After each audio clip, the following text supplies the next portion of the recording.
Hey, good morning, everyone. Have I got a word for you today? Hey, I was reading in the book of James, chapter 3. What an awesome book. I'd encourage you to read the whole book several times, just kind of camp there. But anyway, in James chapter 3, verse 13, I'm reading out of the NLT version. It says, "If you are wise and understand God's ways, prove it by living an honorable life, doing good works with humility that comes from wisdom."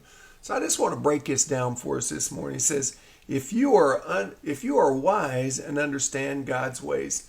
Now, let's kind of separate something here. If you are wise in your own eyes, or are you wise in God's ways?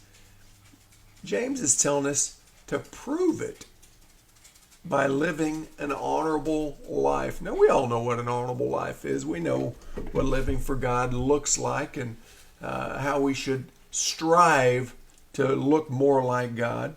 But James is telling us doing good works with humility that comes from wisdom.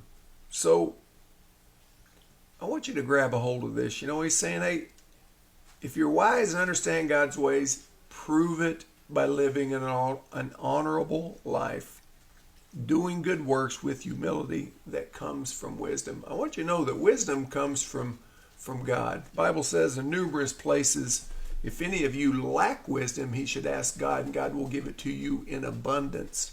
So I don't know about you, but I need some of that abundant wisdom. So I want to challenge you today. If your life is a book and somebody's reading that story, what's it telling them? Is it leading them to the road to heaven? Is it leading them to God? Or is it taking them down a path that probably is not leading to God? But hey, I can't answer that for you. Only you can. So I just encourage you to ask God for wisdom. He'll lead and guide you. Hey, you have a blessed day.